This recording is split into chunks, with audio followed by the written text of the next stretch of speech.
अस्सलाम वालेकुम जी। अज असीं गल करांगे टोयोटा रीवो 2023 ਦਾ 4x4 किस तरह अप्लाई करना है। सब तो पहला असीं गड्डी नूं न्यूट्रल च रखना है, पार्किंग च नहीं रखना। न्यूट्रल च रख के इस बटन तो 4x4 अप्लाई करने लिए यह बटन है साडे कोल। We apply from here, slowly move, press brake pedal and then you move to H4, light blinking. ਜਦੋਂ तक लाइट ब्लिंक ਹੁੰਦੀ रहेगी दूसरा ਜਿਹੜਾ लो वाला 4x4 है वो शिफ्ट नहीं करना। जिस तरह ही लाइट रुक जाएगी फिर ਤੁਸੀਂ ਅਗਲਾ ਛੋਟਾ 4x4 ਸ਼ਿਫਟ ਕਰਨਾ ਹੈ। ਸਮ ਟਾਈਮ ਗੱਡੀਆਂ ਜਦੋਂ ਪੁਰਾਣੀਆਂ ਹੋ ਜਾਂਦੀਆਂ ਨੇ ਤੇ ਉਹਨਾਂ ਦੇ ਵਿੱਚ 4x4 ਸ਼ਿਫਟ ਨਹੀਂ ਹੁੰਦਾ। ਉਹਨੂੰ ਸ਼ਿਫਟ ਕਰਨ ਦਾ ਕੀ ਤਰੀਕਾ ਹੈ ਕਿ ਤੁਸੀਂ ਅਗਰ ਤੇ ਮੈਨੂਅਲ ਗੱਡੀ ਹੈ ਤੇ ਉਹਦਾ ਗੇਅਰ ਰਿਵਰਸ ਲਾ ਕੇ ਥੋੜਾ ਝਟਕਾ ਦਿਓ ਤੇ ਉਹ ਸ਼ਿਫਟ ਹੋ ਜਾਏਗਾ। ਅਗਰ ਨਿਕਲ ਨਹੀਂ ਰਿਹਾ ਤੇ ਫਿਰ ਵੀ ਇਹੀ ਪ੍ਰੋਸੈਸ ਹੈ। ਮਸਲਨ ਅਸੀਂ ਲੱਗ ਨਹੀਂ ਰਿਹਾ, ਲਾਈਟ ਬਲਿੰਕ ਹੋ ਰਹੀ मतलब नहीं शिफ्ट होया, ਅਸੀਂ ਇਹਨੂੰ ਰਿਵਰਸ 'ਚ ਕਰਾਂਗੇ। ਰਿਵਰਸ 'ਚ ਕਰਕੇ ਥੋੜਾ मूव ਕੀਤਾ, शिफ्ट हो गया। ਦੁਬਾਰਾ ਇਹਨੂੰ ਨਿਊਟਰਲ 'ਚ ਲੈਣ ਦਾ। ਉਸ ਤੋਂ ਬਾਅਦ ਅਸੀਂ ਹੁਣ ਲੋ ਅਪਲਾਈ ਕਰਨਾ, 4x4 ਲੋ।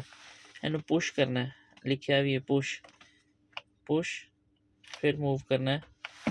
ब्रेक पैडल प्रेस ही है तक, फिर दोबारा ऊपर लिखा आ जाएगा लो, स्टेबिलिटी लाइट ऑन हो जाएगी।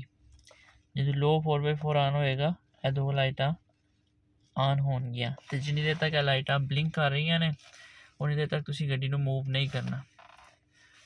अगर कंटिन्यूसली लाइट ब्लिंक होई जा रही तो मतलब है कि तुहाडा 4x4 मॉड्यूल खराब हो गया। मॉड्यूल चेंज करना पेगा, या सम टाइम पानी वगैरह चला जाए तो एरर आ जाता ਉਹਦੇ अंदर, एरर ਨੂੰ डिलीट किया जा सकता। लेकिन उस तो बाद भी अगर फिर भी ब्लिंक करन कंटिन्यूस लाइटा तो मतलब है कि थोड़ा 4x4 मॉड्यूल खराब है, वो चेंज ही करना है। तो सिंपली हुण असी शिफ्ट तो कर लिया, इन्हूं असी कढ़ना किस तरह है।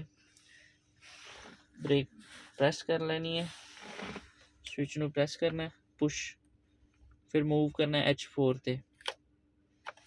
जिस तरह तुम मूव करोगे लाइट ब्लिंक होएगी, ऑटोमैटिकली ऑफ हो जाएगी। गड्डी नहीं है इसलिए कोई प्रॉब्लम नहीं। फॉर एग्जांपल अगर तुम शिफ्ट कर दो तो उस तो बाद भी लाइट ब्लिंक हो जा रही कंटिन्यूसली, शिफ्ट नहीं हो रहा, फिर तुसी सिंपली इनू ड्राइव कर लो या रिवर्स कर लो। रिवर्स करके थोड़ा मूव करो तो ऑटोमैटिकली जो है ना ऑफ हो जाएगा। हुण 4x4 जो है ना, एक लाइट 4x4 होंदा है, एक लो 4x4 होंदा है।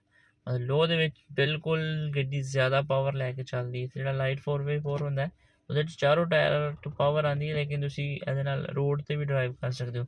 ਜਿਹੜਾ ਲੋ 4x4 ਹੈ ਉਹ ਡੈਜ਼ਰਟ ਵਗੈਰਾ 'ਚ ਫਸ ਜਾਏ ਬੰਦਾ ਜਾਂ ਕਿਤੇ ਫਸ ਜਾਏ ਤਾਂ ਉੱਥੋਂ ਨਿਕਲਣ ਲਈ ਲੋ 4x4 ਯੂਜ਼ ਹੁੰਦਾ ਹੈ। ਅਤੇ ਉਸ ਤੋਂ ਬਾਅਦ ਅਸੀਂ ਇਹਨੂੰ ਹੁਣ ਰਿਮੂਵ ਕਰਨਾ ਹੈ। ਜਿਹੜੀ ਲਾਈਟ ਹੈ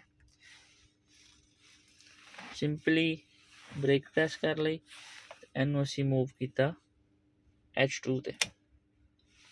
ਲਾਈਟ ਬਲਿੰਕ ਹੋਏਗੀ 3 ਦਫਾ ਤੇ ਖਤਮ। Okay, thank you so much for watching videos. For more detail, like and follow.